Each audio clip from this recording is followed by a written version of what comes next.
بسم اللہ الرحمن الرحیم۔ ہمارے چینل پہ خوش آمدید۔ انسان کی زندگی میں کچھ واقعات ایسے ہوتے ہیں جو انسان کی زندگی پر گہرے اثرات اور گہرے نقوش چھوڑ جاتے ہیں۔ کچھ واقعات تو ایسے ہوتے ہیں جن کو سن کر لوگ مشکل سے ہی یقین کرتے ہیں، مگر ایسے واقعات سچ ہوتے ہیں۔ ایک ایسا ہی واقعہ سنیں جو کہ ہمارے دوستوں کے ساتھ پیش آیا۔ یہ بات کافی پرانی ہے، جب ہم سب دوست شام کو گراؤنڈ سے واپس آ کر اپنے محلے میں جمع ہو جاتے تو خوب محفل لگاتے۔ ایک دن ہم رات کا کھانا کھا کر گھر سے باہر نکلے تو دوستوں نے بولا، آج جمعرات ہے اور آج جن بھوت اور چڑیلوں کا دن ہے۔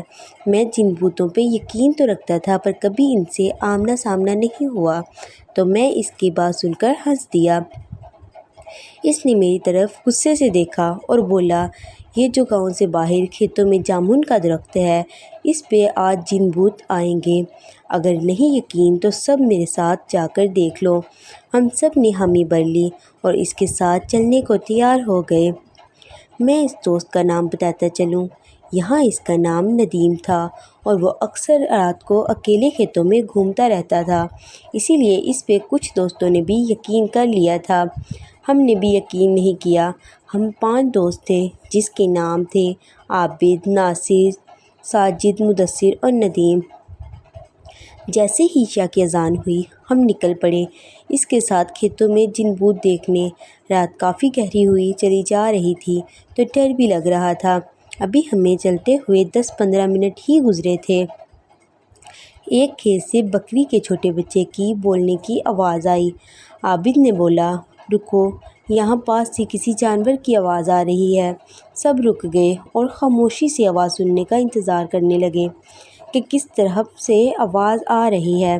ابھی تھوڑی دیر ہی گزری تھی کہ بکری کے بچے کی آواز دوبارہ سنائی دی۔ ندیم نے فوراً بولا، آواز تو اس طرف سے آ رہی ہے جو 2-4 کھیت چھوڑ کر ہی برسن کا کھیت ہے۔ آواز وہاں سے آ رہی ہے۔ سردیوں کے دن تھے اور ان دنوں میں برسن عام ہوتا ہے۔ سب دوست اس طرف جانے لگے تو ناصر نے بولا، چھوڑو یار، جو بھی ہے ہمیں کیا لینا دینا اس سے، ہم جس کام کے لیے جا رہے ہیں اس طرف چلو۔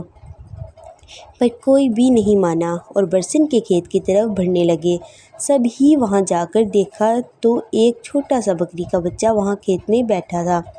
ہم میں سے کوئی کچھ بولتا اس سے پہلے ہی ندیم نے کہا، لگتا ہے جو یہاں بکریاں چروانے آتے ہیں ان کا رہ گیا ہوگا، اس کو اٹھا لو، صبح پتہ لگا کر واپس کر دیں گے۔ سب نے اس کی بات سے اتفاق کیا اور ایسا ہی کیا۔ اس کو ہم نے اٹھا لیا اور اپنی منزل کی جانب بڑھنے لگے۔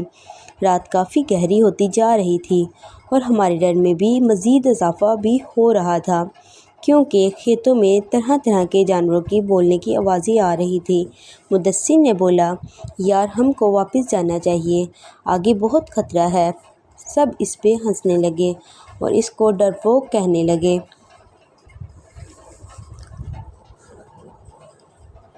سب رک گئے اور ایک دوسرے کی طرف دیکھنے لگے۔ ڈر سب کے چہرے سے صاف نظر آ رہا تھا، پر کوئی بھی یہ نہیں چاہتا تھا کہ ہم واپس جائیں اور اللہ کا نام لے کر اس جامن کے درخت کی طرف بڑھنے لگے۔ ابھی تھوڑی دیر ہی گزری تھی کہ ہمیں چلتے ہوئے تو سامنے ہی وہ درخت نظر آ گیا۔ ہم سب دوست اس درخت سے تھوڑا ہٹ کے بیٹھ گئے۔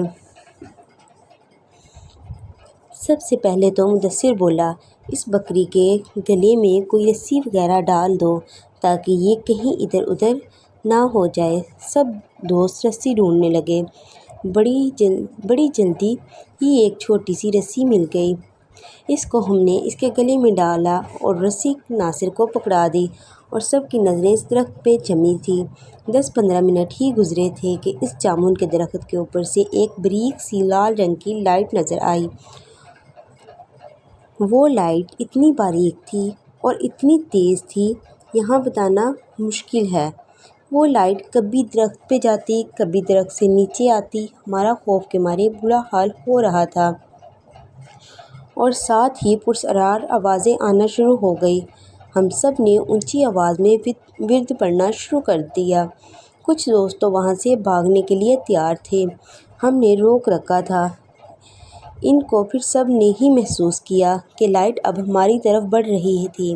جب سب نے یہ منظر دیکھا تو وہاں سے بھاگنے میں ہی بہتری سمجھی اور اتنی سپیڈ سے وہاں سے الٹے پاؤں دوڑے اور ہمارے پیچھے اتنی خوفناک آوازیں بلند ہو رہی تھی، بس یہی محسوس ہو رہا تھا جیسے وہ بالکل ہمارے پاس ہی ہیں اور کسی بھی لمحے وہ ہم سب کو نقصان پہنچا سکتی ہیں۔ ہم نے ہمت نہ ہاری اور بھاگتے رہے، ورد کرتے رہے اور وہ واپس گاؤں آ کر سانس لیا۔ جب ہم سب گاؤں کی حدود میں پہنچ گئے تو مدثر نے ناصر کی طرف دیکھا اور پوچھا، آپ کے پاس بکری کا بچہ تھا، وہ کہاں چھوڑ آئے؟ اس نے ہاتھ کی طرف دیکھا تو اس کے ہاتھ میں صرف رسی تھی۔ اس نے بولا کہ جب ہم وہاں سے بھاگ رہے تھے تو یہ صرف رسی ہی تھی، بکری کا بچہ کدھر گیا اس کو کچھ معلوم نہیں۔ جب وہاں سے واپس دوڑے تو وہ بکری کا بچہ وہاں ہمارے ساتھ نہیں تھا، صرف یہ رسی ہی تھی۔ کیا وہ سچ میں بکری کا بچہ تھا یا کوئی اور مخلوق تھی؟ سب دوستوں نے کہا، جو بھی تھا ہم صبح وہاں جا کر ضرور دیکھیں گے۔ جب صبح ہوئی تو کوئی بھی وہاں جانے کو تیار نہیں تھا سوائے ندیم اور مدثر کے۔ وہ دونوں کھیتوں میں گئے اور اس جگہ گئے تو انہوں نے وہاں بکری کے بچے کو مرا ہوا پایا جو جامن کے درخت کے بالکل قریب ہی پڑا تھا۔ اس کی صرف ہڈیاں ہی ہڈیاں نظر آ رہی تھیں۔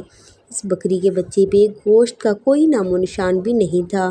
وہ دونوں سمجھ چکے تھے رات کو جو کچھ بھی ہوا وہ ان کا وہم نہیں تھا۔ اس درخت پہ واقعی کچھ ایسا تھا جو ندیم نے بولا تھا۔ اس کے بعد وہ واپس آ گئے اور کبھی بھی رات کے ٹائم باہر گھومنے کے لیے نہیں نکلے۔ اگر آپ کو میری کہانی اچھی لگی ہے تو لائک کریں اور پلیز سبسکرائب کریں۔ شکریہ۔